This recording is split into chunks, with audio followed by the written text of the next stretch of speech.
To get more insight into this situation, we welcome James Turgal, Vice President of Cyber Risk Strategy and Relations at Optiv. James, thanks so much for the time. The FBI now investigating the Trump campaign's assertion they were hacked. When you look at what we know so far, what's your assessment of its validity? And do you think a foreign group is involved?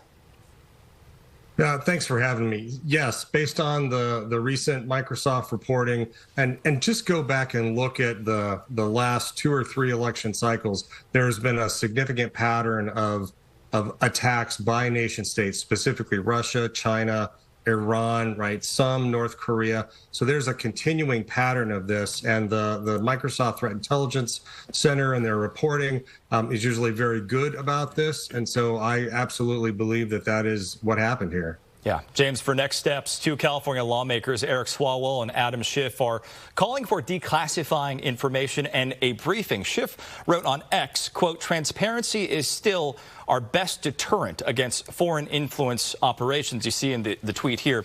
Do you think the intelligence community is moving quickly enough here?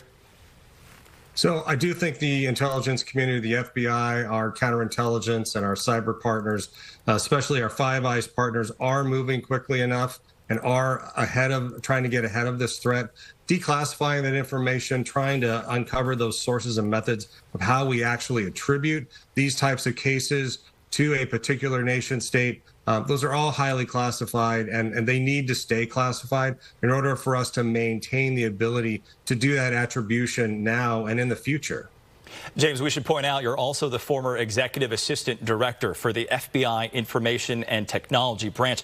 Big picture, do you think campaigns and U.S. election officials have taken the necessary steps since 2016, since 2020 to guard against cyber threats in 2024? You know, I know that there's been a lot of work done by the campaigns, but the problem we face is that campaigns are made up of not only, senior policy officials that don't know a lot about cyber. They're made up of tens of thousands of volunteers that don't know much about cyber. And so you're putting all of these people in these campaigns with critical, sometimes sensitive information, and they need to do a better job of training them. They need to have actual, what I call, cyber election warriors here to be able to secure those systems internally within these organizations, specifically within the campaigns, because they are all at risk. On that point, James, you obviously worked in the public sector. You now work in the private sector. Can you speak to that partnership and how it can be better to combat these threats of potential election interference?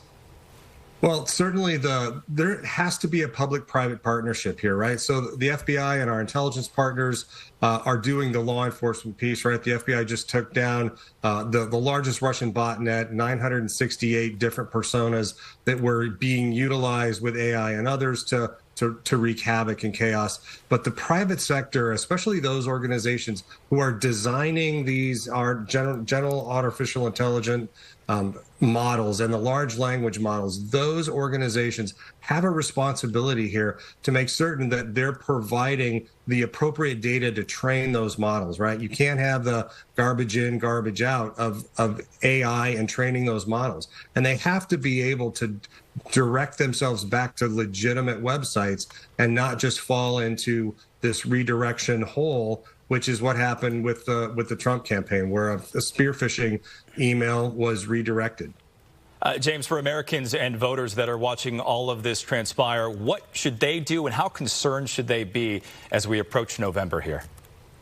Well, certainly this is going to increase, right? You must understand that these foreign nations are doing this, and there is a dedicated campaign to disrupt and create disinformation and create chaos in the U.S. election system. But Americans have got to understand that you need to make sure that you're having good cyber hygiene, right? That you're not just getting your news from one particular source, right? There's some information that 48% of adults say they often or sometimes get their news just from social media platforms.